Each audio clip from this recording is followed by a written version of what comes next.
संमेलन त्याचा दौरा या ठिकाणी महत्त्वाचा वाटतो. महाराष्ट्रामध्ये जी सध्याची परिस्थिती आहे आणि ही परिस्थिती लक्षात घेता शिंदे साहेबांची लोकप्रियता दिवस वाढत चाललेली आपण बघतो. सध्या शिवसेनेमध्ये मोठ्या प्रमाणात इन्कमिंग चालू आहे. दुसऱ्या कुठल्याही पक्षात इन्कमिंग नाही. धडाडीचा नेता, गोरगरिबांसाठी धावून जाणारा, मी आताच मंत्रालयापासून बसलेलो होतो तो बोलली आणि सिंदखेड राजा इथल्या जिजाऊ साहेबांच्या स्मारकाच्या निधीच्या संदर्भात शिष्टमंडळ आलं होतं आणि नियोजन विभागाकडून त्या पैशाचं नियोजन 24 मध्ये करण्यात आलेलं आहे. त्याला जेवढे पैसे द्यायला पाहिजे होते तेवढे आतापर्यंत पोहोचले नव्हते.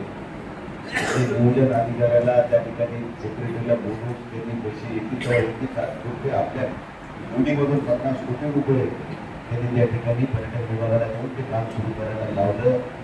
हे मी नाही बोलू, रोहित पवार हे म्हणले की एवढा धाडसी निर्णय घेणारा नेता मी पाहिला नाही. म्हणजे एवढं असं उत्तम व्यक्तिमत्व म्हणजे की समाजाच्या हिताचं काम असेल तर स्वतःला झोपून देऊन काम करणारा माणूस म्हणून माननीय एकनाथराव शिंदे साहेबांची ओळख त्या राज्यामध्ये निश्चितच त्यांनी तयार केलेली आहे आणि अडीअडचणी सापडलेल्या कुठल्याही चांगल्या वाईट प्रसंगाला धावून जाणारा नेता ते एकनाथ शिंदे आहे आणि म्हणून असा नेता आज आपल्याला लाभलाय. निश्चित या परभणी शहराच्या सर्वांगीण विकासासाठी, हे जिल्ह्यातल्या विविध विकासात्मक कामासाठी त्याची आपल्याला गरज आहे. आपल्या शहरातल्या अंडरग्राऊंड ड्रेनेजचा विषय असेल, वॉटर सप्लायचा, समांतर पाणी पुरवठा योजना असेल, आणखी ग्रामीण भागातल्या काही बऱ्याचशा समस्या आहेत. आम्ही बऱ्याचशा समस्या त्यांच्यासमोर ठेवलेल्या आहेत. काही समस्या आम्हाला त्यांच्यासमोर ठेवायच्या. आपल्या जे मागच्या वेळेस परभणीमधलं कृषी विद्यापीठामध्ये होऊन घातलेलं बहुउद्देशीय क्रीडा संकुलाचा विषय असेल, आमची विस्तारित MIDC जी आम्हाला तिकडे बाबळगाव उजाळा मेळा यायची होती, तिथल्या शेतकऱ्याला विरोध केल्यामुळे ती थांबलेली आहे. तिच्यात काय मार्ग निघते कारण ही MIDC तर आपली निवासी आहे, तिला काय बोलू उपयोग नाही. त्यामुळे चांगली MIDC ह्या जरी निर्माण झाली ते चांगले उद्योग आले तर आमच्या शहरातल्या व्यापाऱ्याला उद्योगाला चालना मिळत आणि एक चांगलं काम करण्याची संधी परभणीकरांना मिळत. या उद्देशानं आम्ही सगळ्या गोष्टीशी साधक बाधक चर्चा करून त्यांना या ठिकाणी निमंत्रित केलंय. त्यामुळे त्यांच्या ह्या दौऱ्याच्या पार्श्वभूमीवर सर्व शेतकरी बांधव, कार्यकर्ते, पदाधिकारी, शिवसैनिक या सगळ्यांमध्ये उत्सुकता आहे की शिंदे साहेबांचा मेळावा हा अभूतपूर्व असा मेळावा व्हावा आणि गावोगाव आमचे कार्यकर्ते, पदाधिकारी जाऊन लोकांना विश्वासात घेऊन त्यांचे जनजागृती करण्याचं काम करत आहेत आणि आम्हाला विश्वास आहे की परभणीमध्ये शिवसेनेचा मेळावा हा अभूतपूर्व असा मेळावा होईल. यामध्ये कुठेही माझ्या मनात शंका नाही आहे आणि म्हणून आपण सर्वांना या ठिकाणी या निमित्तानं आम्ही निमंत्रित केलं होतं. बाकी ह्याच्यापेक्षा वेगळं काय असेल तर आपण बोलू शकता. आपण आल्याबद्दल सगळ्यांचे मनपूर्वक आभार. मेळाव्याची वेळ आहे आणि 11ची 12-1च्या दरम्यान खेड्यातून यायला जायला एका दीड तास लागते आणि 11 वाजता म्हणलं तरी 1 वाजता प्रत्यक्षात मेळावा सुरू होईल. आम्ही 11च्या टाईमप्रमाणे सगळ्याला आम्ही जाहीर करतो. तुम्ही 11च्या टाईममध्ये आम्हाला हे करा कारण 11ला माणूस निघोस्तोही भेटतात, जे वस्तूही भेटतात म्हणजे ते बरोबर त्या मेळाव्याच्या टायमिंगमध्ये आम्ही त्यांना तिथं कॅश करू शकतो. त्यामुळे 11चा टाईम दिलेला आहे. रविवारचा दिवस आहे. तुम्ही बी मोकळे आहेत, आम्ही बी मोकळे आहेत, मेळाव्याला येणारे सगळे मोकळे आहेत. त्यामुळे निश्चित आपण सुद्धा काही विकासात्मक आपल्या शहराच्या दृष्टिकोनातून किंवा जिल्ह्याच्या दृष्टिकोनातून आपण सुद्धा त्यांच्याशी थोडा संवाद साधावा आणि काही त्यांना तुम्ही त्या ठिकाणी मागण्याचं साकडं घालावं असं मला वाटते. आम्ही तर म्हणणारच आहे पण सगळ्याकडून जर रेटा झाला तर मला वाटते की जरा त्याला वेगळं महत्त्व प्राप्त होईल. हा माझा ठेवू ना प्रेस कॉन्फरन्सही ते मागून एकही बनवा तर एक ही परभणी शहर आहे, माझं शहर आहे, हे जिल्हा माझा आहे, मी परभणी जिल्ह्याचा आहे, परभणी जिल्हा माझा आहे, ही भावना उदासी बाळगून आपण सगळेजण मिळून आपल्या पदरात काय पाडून घेता येईल ते आपण त्या ठिकाणी प्रयत्न करू. आपण शिंदे साहेबांना बोलवले आणि त्यांच्यासोबत कोण कोण येतील ते ठरवतील. आपण कशाला काय करायचं. त्या दिवशी एकच कार्यक्रम हेच आहे का व्यापाऱ्यांचा संवाद ठेवलेला होता? नाही, आता आम्ही त्यांनी आपल्याला टाईम दिला आहे. आता आम्ही व्यापाऱ्याशी संवाद साधणाऱ्या एक व्यापाऱ्याची बैठक घेऊ. तर तिचा टायमिंग कसं सेटअप करायचं ते आमची जेवण वेळापत्रक व्हायचं राहिले येणाऱ्या एक ना त्या अनुषंगाने व्यवहार असल्यामुळे आपल्याला व्यापाऱ्याची बैठक घेता येईल. तर व्यापाऱ्याच्या काही समस्या आहेत त्याही होतील, शेतकऱ्याच्या, शिवसैनिकांच्या, इतर सगळ्यांच्या काय काय होते प्रोग्राम आणखी यायचा फायनल व्हायचा राहिला. पण 30 तारीख ठरलेली आहे. दुपारी 1 वाजता ते येणार आहेत. त्या अनुषंगाने मेळावा होईल. मेळाव्यानंतर व्यापाऱ्याची बैठक घ्यायची असेल ते वेगळी घेता येईल, प्रेस कॉन्फरन्स करता येईल. आणखी जेवणाचा कार्यक्रम माझ्याकडे विजिट देतील का नाही देतील आता ते आम्ही आणखी फायनल केलेलं नाही. त्यामुळं तुम्हाला आत्ताच काही पक्ष प्रवेश होणार आहेत भाजप, काँग्रेस, राष्ट्रवादी आता मी एकट्याचा प्रवेश झाला आता माझ्यासोबत सगळ्याचा होईल ना. हे आमचे पंचायत समिती पूर्णचे उपसभापती आहेत, काशीनाथराव काळभांडे, दोन्ही जिल्हा परिषद गटनेता आहे, मेंबर आहे, हे सगळे आता येऊन घालतेच ना. सगळे येणारच आहे. आम्ही लावला नाही कोणाला सोडून. आम्ही कशाला सोडून लावून कोणाला. भाजप आणि राष्ट्रवादीचे काही लोक येणार आहेत का काँग्रेसचे पक्षात प्रवेश? बघा, भारतीय जनता पार्टी आणि शिवसेनेचं वडील सत्ताधारी पक्षाचं असं ठरलेलं आहे की बाबा तुम्ही आमचे घ्यायचे नाही, आम्ही तुमचे घ्यायचे नाही. त्यामुळे कसं काय होणार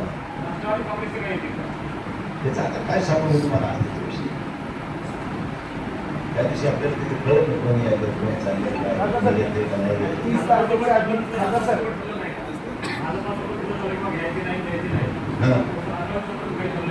ते मला काहीच नाही. फक्त मला भाजपचे काही घ्यायचे नाही, आपले भाजपवर जायचे नाही असं आपल्याला माहिती. बाकी काही मला माहित नाही. मला माहिती आहे मोदी साहेबांना विचारायचं मला 1 रुपया फायदा नाही. केंद्रीय मंत्रिमंडळाचा विस्तार होणार आहे हे मला कसं कळलं. भारतीय जनता पार्टी ठरवली ना. भारतीय जनता पार्टीचे नेते ठरवतील. मला काय त्याचा अधिकार करायचा. केंद्रानं विस्तार ठरवला आणि माझ्या पक्षानं जर माझं नाव सुचवलं तर मला तिथे संधी मिळालं. नाही मिळाली तर नाही सुचवलं तर ज्याला सुचवलं तिथे मिळालं. त्याच्यामुळे त्याची चिंता काय करायचं. किती चान्सेस आहेत संधी मिळण्याचे? संधी मिळण्याचे चान्सेस, संधी मिळायची चान्सेस 100% आहेत. मला असं मला वाटतंय. आमच्या जेवढे थोडे सगळ्यालाच वाटते. आमच्या ओमराजालाही वाटते. आमचे जुने बारणे आपण त्यांनाही वाटते. त्यामुळे वाटणं हे काही साहजिक आहे. कोणाला त्याचं काही नवल आहे. द्यायचे कोणाला हे नेता ठरलेलं असतं. ते नेता त्याचं नाव सुचवून त्याला मिळेल.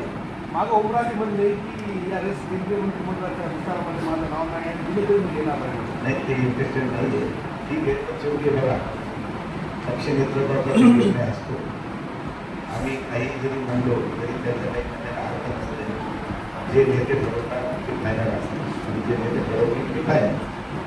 एक परभणीकर म्हणून जर तुम्हाला दिलं विचार भविष्यामध्ये तर नाही म्हणून बोलू नका. मी नाही कशाला बोलू.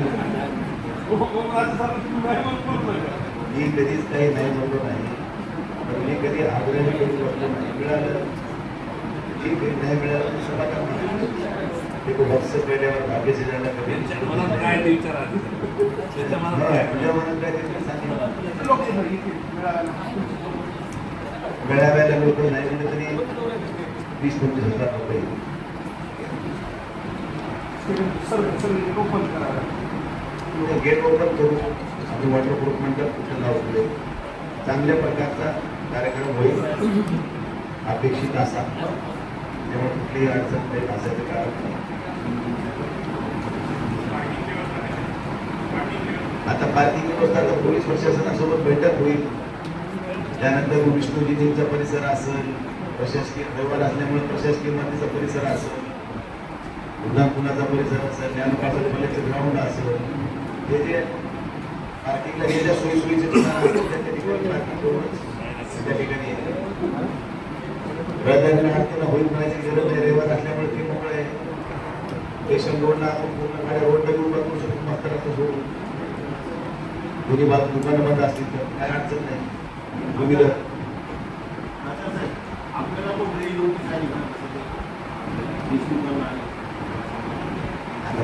बाकी बघेल नाही होती काळजीमध्ये काही लावलेले बाहेर लावलेले आहेत तिथे कोर्टाचं मॅटर बघायला ते अरे ते देणार नाही दिले असेल माझ्याकडे आले असेल नाही बोलतो ते राहिलं तर मला आलीच असणार ना मला न्यायालयामध्ये प्रकरण चालू आहे. तेव्हा आम्ही हे निर्णय घेतला त्या आधी ह्या सगळ्या गोष्टीला केस करायचं हे आम्ही ठरवून केले ना ते वेगळं काय आहे आणि सर, कोर्टामध्ये अनेक प्रकरणामध्ये आलेले आहे सुनवाई अपात्रतेची आणि चिन्हाची. काय वाटतं तुम्हाला आता तुम्ही पाहतच असताल, काय वाटतं तुम्हाला न्यायालयाचा निकाल काय बघा असेल? मी हे धारक मी काही काय तज्ञ नाही तुम्हाला काही कोर्टावर बोलायला जे येईल त्याला आम्ही स्वीकारायला तयार आहे पुढचं बोलतो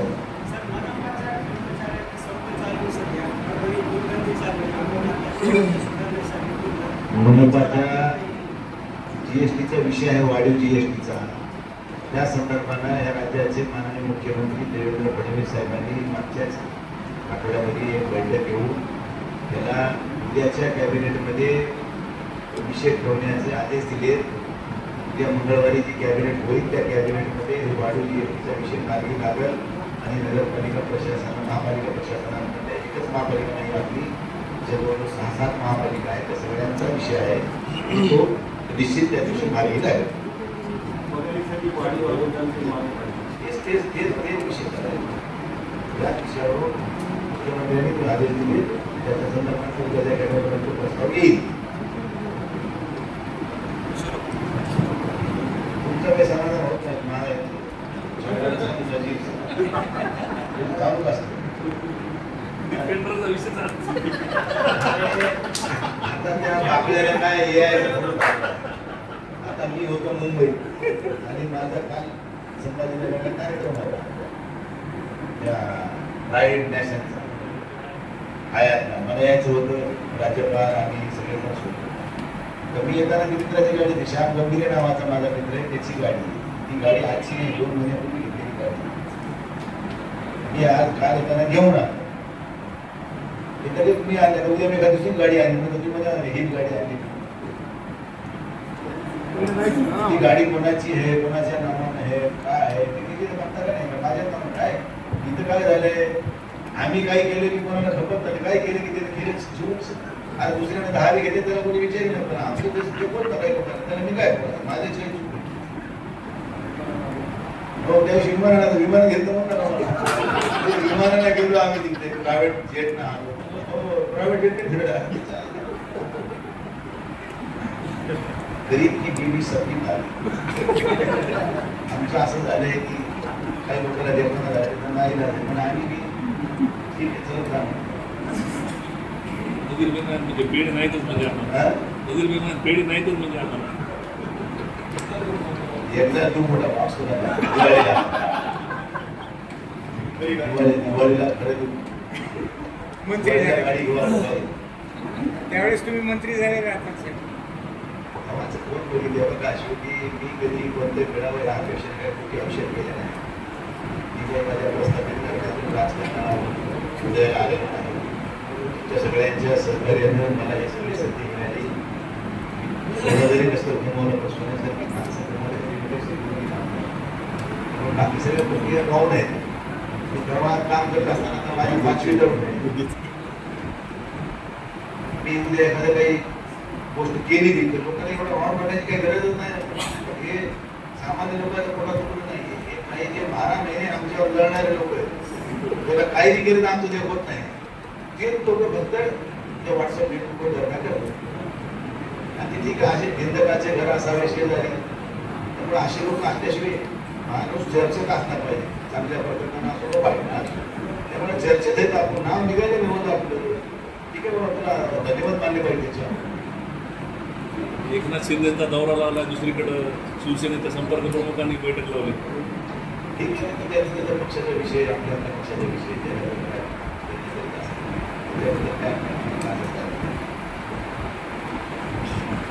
पण मेळावाच होईल तुम्हाला माहिती मी जेव्हा एखादी गोष्ट पुढाकार घेऊन करतो त्यावेळेस कुठलाही कॉम्प्रोमाइज करेल त्यांना आम्हाला घ्यायचे होते तेव्हा तर त्यांनी घ्यायचे स्टेडियममध्ये दुसऱ्या घेतलं अक्षरामध्ये मिळाले. हा त्या नेत्याला म्हणावं लागलं, अरे मोठे कुठे स्टेडियममध्ये मोठे मेळावा घ्या का तिथे जेवढी धमक होती ते घ्यायचं नाही का स्टेडियम भरवायचं तिथे आहे ना. आम्ही घेतलंय का त्या स्टेडियम